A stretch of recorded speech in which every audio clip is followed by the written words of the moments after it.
Welcome back. Well, some have called the Korean conflict the Forgotten War. Just after World War II and before Vietnam, Communist North Korea invaded South Korea, setting off a bloody chain of events that would last 3 years. But as Staff Sergeant Brian Buckwater reports, when U.S. servicemen weren't fighting, they were helping many of Korea's youngest generation. Amidst the combat, that was one of the most horrific wars in our history. the raids,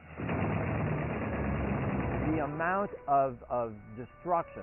the battles, Armies went south, north, in a small peninsula, 4 times wiping out everything in their way. were victims of the war. Not soldiers, but children. In a war situation, kids get lost. Family break up. Everybody is out for his own salvation. Estimates were there were over 100,000 children that were made homeless by the war, wandering the streets, and if they could still wander. Because of the poverty during that time, Korean adults couldn't help out their own. Link White witnessed it through his 9-year-old eyes. What I saw were mostly homeless, the homeless. And it was really pathetic, absolutely pathetic. And there's nothing I could do because I myself had nowhere to go. Link was born in North Korea not long after World War II. When the Americans came to his city as a young boy, he had a job opportunity with the Army, working in a mess hall. It was cut short when the Chinese forces invaded the city. Link was invited along with the U.S. Army during their retreat, and after seeking permission from his father, he went. It was very sad for me to leave, but I remember my father telling me that a powerful America is not going to let the Chinese kick him around. After they reinforce, you'll be home in 10 days. That was 60 years ago. He's never been back to his hometown. Words in about 5. George Drake is a Korean War veteran. He served there from 1952 to 1953, working in an Army intelligence battalion, listening to Chinese radio chatter. He, like most other servicemen, volunteered to help out with the Korean orphanage his unit sponsored. He was correspondence secretary and was in charge of sending letters out to friends and family back home, more than 1,000 by his count, in the first 6 months alone. And in the course of the year and those 16 months that I was there, we brought in over 12 tons of aid for the orphanage. Through his research, George estimates there were over 400 orphanages in Korea, up to 95% of them having some soldier involvement. Link White says the compassion the U.S. servicemen had for the children was more than just compassionate hearts.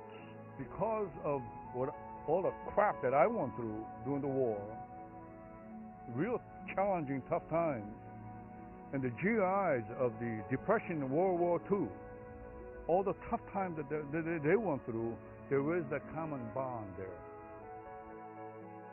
Link was more fortunate than many Korean children. After leaving home, he was essentially raised by the Army, moving from job to job. After working in the mess hall, he spent some time as a unit mascot and eventually became a bartender at an NCO club. That's where he met an airman named Albert Truman White. AT promised to bring Link back to the United States. He tutored Link daily, getting him ready for school in the U.S. He's more than father. He cared. He really cared about my future. AT adopted Link, who became a U.S. citizen and, eventually, a veteran. He served in Vietnam as an Army public affairs officer. But for a long time, George says stories like Link's and stories of the orphans weren't being told. When the 50th anniversary of the war came around, he says there were celebrations across the United States, but they all dealt with the serviceman as an extension of the gun. I said, wait a minute, that's a human being behind that gun. And that human being took the best values of American culture with them when they went to Korea. There's another story here, and nobody's telling the story. So, George Drake did. He pieced together military records and newspaper clippings, spending years compiling what he could. We saved the lives of over 10,000 1,000 children. Has that ever been published anywhere? No. We donated over $2 million from our pay of $50 a month during those 3 years to help sustain the orphans. We helped sustain over 54,000 orphans.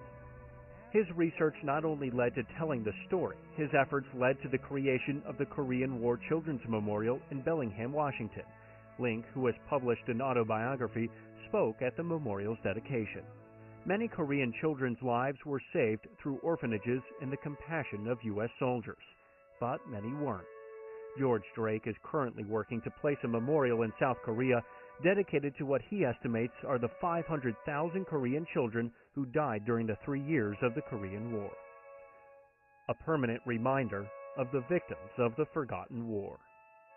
Staff Sergeant Brian Buckwalter, Pentagon Channel News.